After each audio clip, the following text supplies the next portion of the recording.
There's a lot of discussion out there regards to prevention versus detection.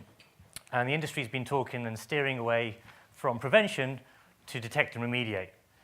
So I'm scratching my head out there going, have we given up? Are we giving up the fight against the attackers? Are we really saying, give you a bit of an analogy, you go back to your family and say, to your wife, your kids, your husband, and saying, we're going to get robbed tonight. We know we're going to get robbed. There's nothing we can do about it. But tomorrow morning when we wake up, we'll just have a look around to see what's been taken. And that will happen again the following week and the following week. So during this presentation, I want to refocus on prevention and show you a couple of ways in which prevention does play a part and can help you minimize, and when you get to detect and remediate, it's a small delta. As we move through, kind of the problem today around prevention is that existing legacy technology isn't preventing today's attacks. We've already heard throughout today, 2 or 3 different tiers of firewalls, IPS technology, network antivirus, specific point solutions, looking at sandboxing technology, looking for specific unknown malware. The challenge with these niche technologies is that they're very limited in their visibility. They only have specific view, for example, on port 80, or web traffic or email traffic. What about all the other communications out there? So they have limited visibility on their specific discipline. The other challenge is that these point solutions don't integrate with each other. So we know that individual threats have multiple vectors, and in order for the threat to be successful, you only need to block one specific vector. So each of these point solutions have a part to play in preventing a specific threat, but if they don't share intelligence with each other, it's very difficult to be able to prevent a threat at an early stage. So we'll talk about how we overcome some of those challenges. The third issue, which is at the top there, which is alert overload. And a couple of organizations have been stung with this. Target was one of them, where their particular threat was detected. There was an alert, but it was buried within thousands of alerts. So that was a classic example where detect and remediate didn't work. I'm not sure how you remediate kind of 40 million credit cards from being disappearing. You can't remediate that. Your intellectual property is gone, or your sensitive information is already gone. There's no remediation from that. It's just a cleanup exercise, which cost them 150 million. So that's the alert overload. So prevention can help you reduce the noise around monitoring, around detecting threats. We'll talk about it in a moment. And the final piece is manual response. There's only so many resources that you can throw at this problem. Having human folks reading through thousands of events, it's going to be impossible to identify the single most important, current, high-risk issue buried within those thousands of events. When you do identify that, and you extract all the intelligence that you gather from that threat, you then have to go through all of these point solutions and try and inject that piece of intelligence so you can prevent from that. And that could take hours, it could take weeks, it could take days. In most cases, it takes months. So you have to go and update your firewall, update your IPS, update your antivirus, update your DNS controls, update your sandbox. And the sandbox does give you quite a lot of intelligence. But how does your sandbox feed into all the other compensating controls? So before we move on to kind of some of the depth around security, quite often you see in your network that your softest target is kind of where you don't have your defenses in place. So the point of this is, when you think about security and security posture, think of it from end to end across your entire organization. That might be mobile users to virtual data centers to public cloud. If you have all your defenses in your perimeter and your data center, and even through internal segmentation, but you left your mobile community wide open, or you've pushed all your infrastructure out to the public cloud and you're consuming public cloud infrastructure and you don't have the same compensating controls in there, you're going to be blind to parts of your network. As you join these distinct networks together, you've just entered a path into your environment where you have no controls and no visibility. So the point is, in order to prevent and in order to detect, you need visibility. And if you don't have visibility in a specific part of the network, then you're blind to the intelligence that you could gather when the attack is being formed. So let's take a look at the kill chain. I'm sure you've seen multiple variants of the kill chain throughout the day and previously. But the point of this is that at any point in time, an attacker or adversary has to be successful from the start to the beginning of each of these stages. As a white hat, we only need to be successful at one of these stages at blocking this attack. So we can block the payload, we can block the exploit, alternatively, we can block the command and control. So at any one of these stages, I can use the compensating control to prevent this attack from occurring. At each of these stages, I also gather a lot of intelligence that will help me prevent the attack at another previous stage or a later stage. I'll give you an example. So at the weaponization and delivery, that's essentially where the payload is being downloaded to a victim.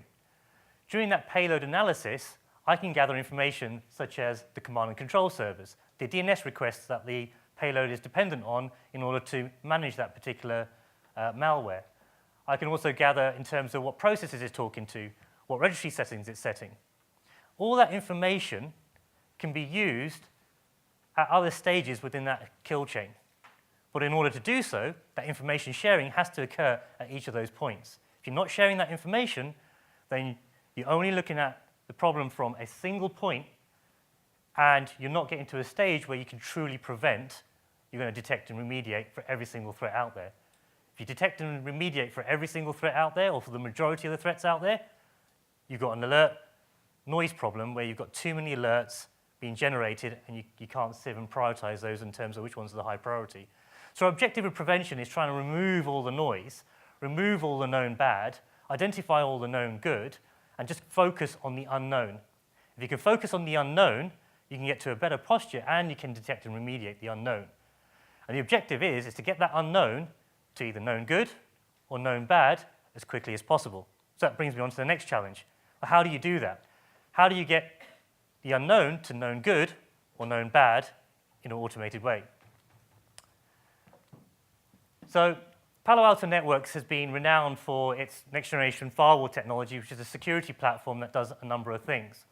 That platform does a very good job at known good and known bad. In order to control unknown, we use sandboxing technology. And the statistics that I'm going to show you are a result from the sandboxing technology, which is all focused around the unknown. And that unknown is either a public or private cloud for this argument. So within there, on any given day, we see 31,000 new pieces of malware that we've never seen before. And that is after we've gone through all known viruses, all known spyware, all known DNS, malicious DNS domains, and also unknown exploits and vulnerabilities. So 31,000 pieces of malware. So I'm trying to give you an order of magnitude in terms of how do we automate this and how do we get to a preventive state. This shouldn't be a surprise. 59% of the malware that we do see in this particular use case, and this is only, again, one part of that kill chain, we're not detecting by the 6 leading antivirus vendors. Hopefully that doesn't come up as a surprise, because AV is only as good as a signature. In order to have a signature, you need to know about the threat, and we're dealing with the unknown at this stage. This might be a surprise to you. 15% of those communicate over outside of port 25 and port 80. So this goes back to the point of the breadth of visibility. You need to end-to-end visibility of all communication flows throughout the network across all TCP ports, all UDP ports, all applications, from client to server to server to server to private infrastructure to public infrastructure. If you have all of those covered from a visibility perspective, you can get to a good state in terms of preventing and detecting if that's your strategy. So yeah, 15% of those. If you're only looking at email traffic and you're only looking at web traffic and you're only looking at those 2 ports, 15% of malware won't even be visible to you to even start remediating or preventing. The last statistic is out of those 31,000 pieces of malware, we identified 15,000 malicious DNS domains. And that changes on a daily basis.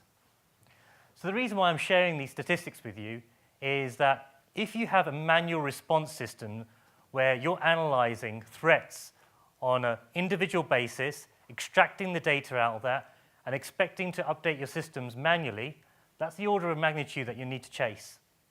I don't know how many human resources it takes to update 15,000 pieces of malware, but I can tell you, even with an unlimited budget, you're not going to have the right number of teams in order to combat that. So Gartner kind of released a white paper last year called Adaptive Security. And this is kind of the technology behind that in terms of automating and bringing your posture down to a more preventative state so that you're not relying on detect and remediate. So just a bit of statistics from this is, again, focused on unknown malware. How you protect against that malware will give you a degree of prevention that is either successful or reactive. So if I was to create a hash for every single piece of one of those 31,000, it doesn't scale very well.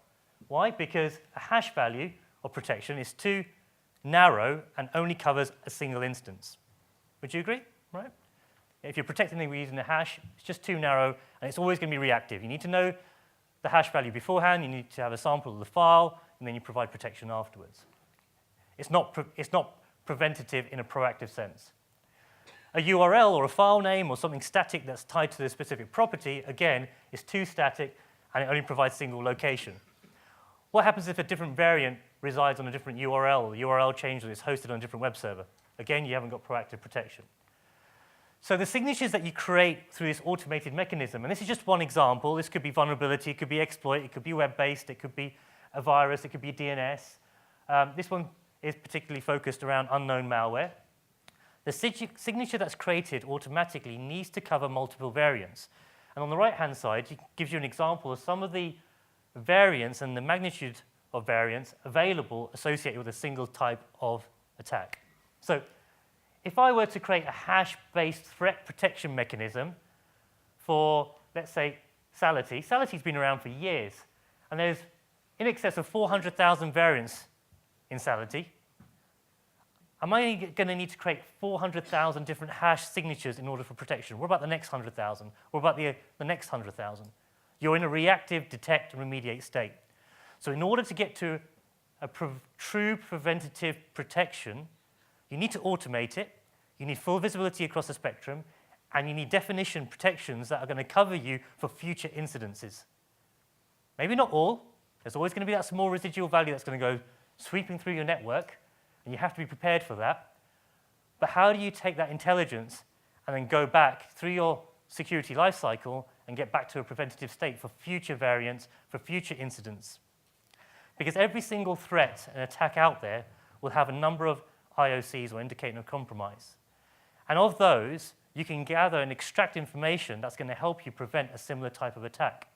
Attackers are lazy. They'll reuse code. They might change bits of it, but they'll largely reuse a lot of their botnets, their command and control code. They might leave a small fingerprint, and that fingerprint can be used to predict a future type of variant. So on my last couple of slides, just to conclude, is the goal in terms of security prevention is to increase visibility. That has to be a prerequisite before you get to a stage where you can even detect or prevent. Ideally prevent, but even to detect, you need full visibility. If you don't have full visibility, filling out that survey is going to be partial, right? You're only going to be able to give that judgment and that security assessment based upon what you know. And if you don't have full visibility, you can't make that judgment. And stages 1, 2, and 3, which is eliminate the known, control the unknown, make unknown known as quickly as possible in an automated fashion. When you do that, make sure that you cover future variants. And then finally, number 4 is focus on the relevant, which means that your security teams are now focused on fewer alerts that are truly high risk, that are relevant to your network, where something truly is gone through your perimeter defenses, gone through your network segmentation, gone through all your defenses, hasn't been detected before, possibly a targeted attack, and it's bubbled up to maybe 10 or 15 alerts within a single day or time period. So you don't become the next target that has true detection capability. They actually had really good detection capabilities for their specific malware. It's just buried in thousands and thousands of events. And they had teams focused on viewing those, just dismissing those, dismissing. They would have got down to it eventually, but it was too late by the time they got down to it. The other aspect is Building an ecosystem within your own environment that shares information intelligently for true prevention is great, but you also need those systems to communicate with the external world. And they may be with people within your sector in the same industry. So if you're from the finance, you may share intelligent information with other finance organizations. The likes of government might be a little bit more closed, but again, there's still communities out there that will share intelligent information. And that has to be a bi-directional sharing of information. And there's a number of bodies out there that will help you share information. There's bulletins that come out, and those need to be hooked into your systems, again, automated. You can't have emails coming in, someone reviewing it, manually configuring systems. So there are technologies out there and standards out there, like STIX and TAXI, that will help you integrate technology into external threat feeds. So correlating, aggregating, comparing that with other agencies, with other people in your vertical, with the security community, is going to help you get to that preventative state, because the chances are someone's going to see it before you're going to see it. But if you are the first person to see it, you've got that threat lifecycle that's going to get you to that preventative state. Great. So just to conclude, don't give up on security. It's not all that bad out there. Prevention is possible. It's not 100% possible. But if you were to prioritize and you were to reduce the noise on your network, prevention will reduce the amount of alerts, reduce the known threats on your network, and focus on the unknown. And that's where you detect and remediate. So.